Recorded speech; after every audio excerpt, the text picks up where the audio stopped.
जी तमाम देखने सुनने वालों को राना सरवर का सलाम मसनून। कादर मुतलक आपको दुनिया आखिरत की कामरानियाँ अता करे। अच्छा यार, सबसे पहले तो बात मैं ये करने लगा कि चैनल जो है मैंने सिर्फ पीटीआई की मोहब्बत में बनाया है, मेरा कुछ ज़ाती मफाद इसमें नहीं है। और इलेक्शन के दौरान मैं बाज़ औक़ात जज्बाती हो के कुछ ऐसे वैसे लफ्ज़ गुस्से में भी कह देता, अगर किसी की दिल आज़ारी हुई हो तो मैं माजरत ख़्वाह हूँ। यकीन करें कि मैं खुशी से मुझे इतनी थकन हो गई है जिसकी इंतहा नहीं। मेरा सीना चौड़ा हो गया है।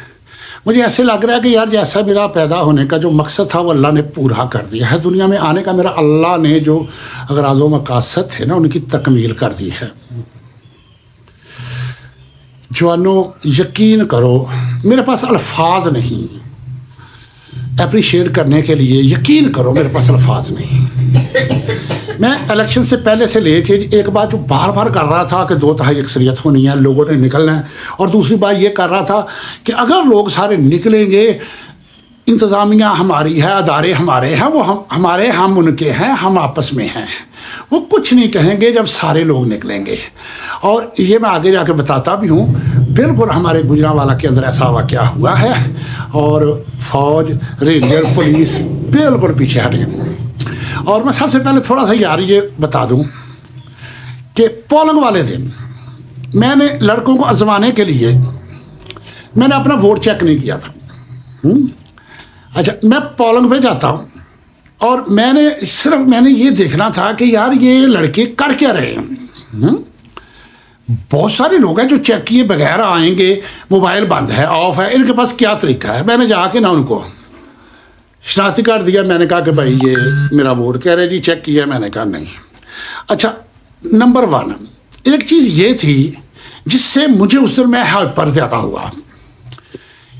मतलब पोलिंग पे जाता हूँ मैं तो नून लीग वालों के बैनर लगे हुए हैं, पोस्टर सारा कुछ लगे हुए, हमारा कुछ भी नहीं, और पीछे साइड पे होते हैं।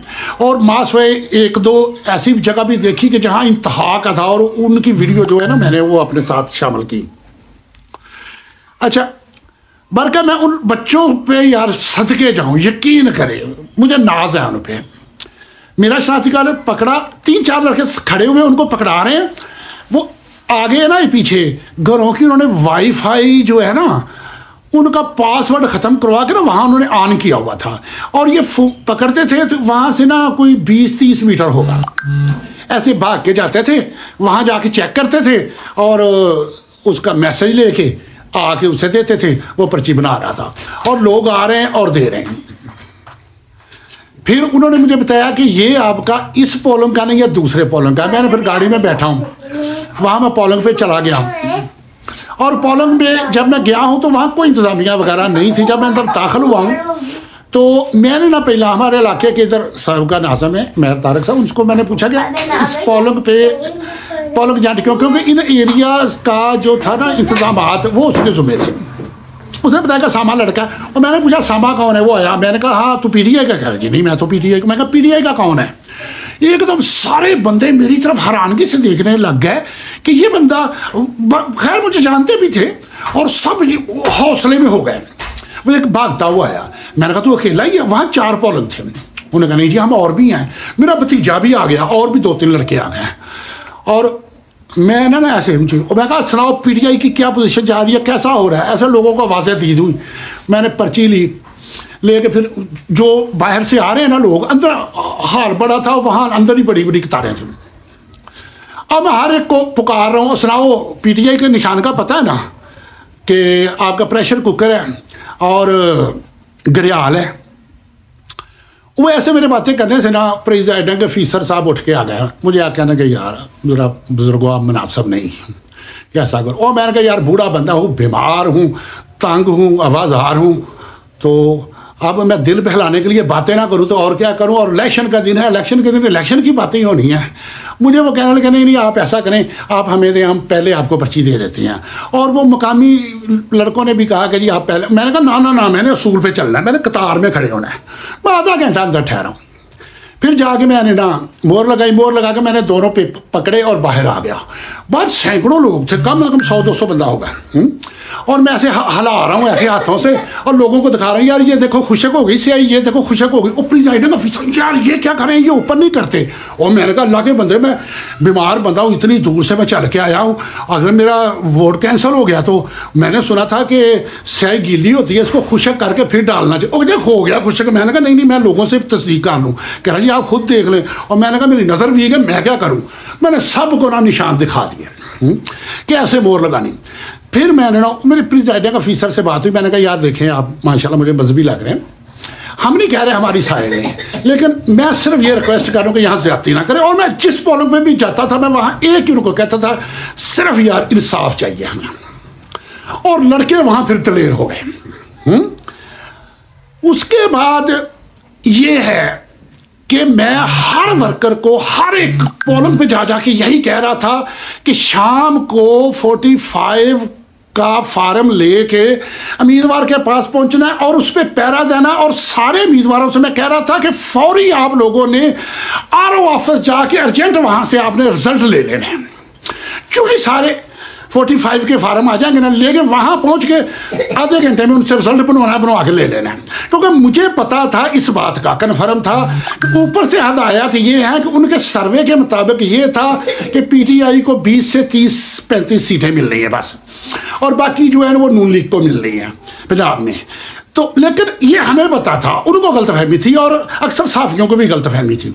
तो मुझे इस चीज़ का पता था, इसलिए उन्होंने उस दिन सबको फ्री हैंड दे दिया था कि जो रिजल्ट आएगा वो दे देना, वरना इन्होंने 45 फार्म अक्सर नहीं देते।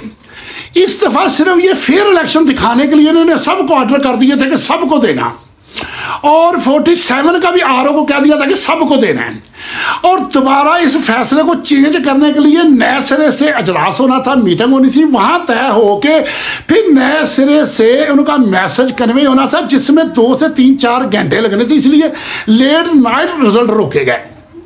और मैं इस चीज को जानता, लेकिन मैंने कोशिश की, लेकिन मेरे उम्मीदवार उस दिन नहीं गए।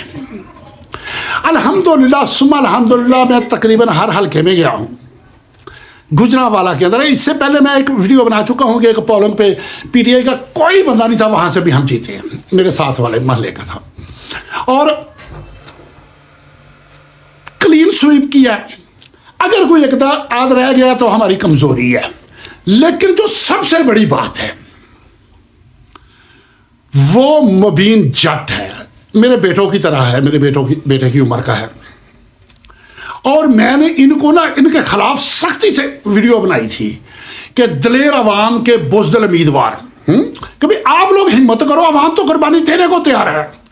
ये फिर कल कारकुन गए वहां और आरओ साहब आगे आगे और ये पीछे पीछे। राशिदा तारक हमारी बहन है, मियाँ तारक साहब हैं, उनकी वाइफ हैं, क्योंकि बाप बेटे के जो कागजात थे वो कैंसिल हो गए थे। तो बरकत मुबीन जट जो है ना, बिलाखिर अवाम ने ना घिराव कर लिया डिप्टी कमिश्नर ऑफिस का, और बहुत ज़्यादा अवाम खड़ी हो गई। पहले पुलिस आई, उन्होंने देखा अवाम को उन्होंने एक आध उन्होंने इशारा करना होता है, अवाम पीछे नहीं हटी, वो खामोश हो गए। रेंजर आ गई, गाड़ियाँ आई, लड़के आगे खड़े हो गए, वो करीब आए, लड़के नीचे बैठ गया, कोई लेट गया। आर्मी आई, अवाम आगे बैठ गई, खामोश हो गया।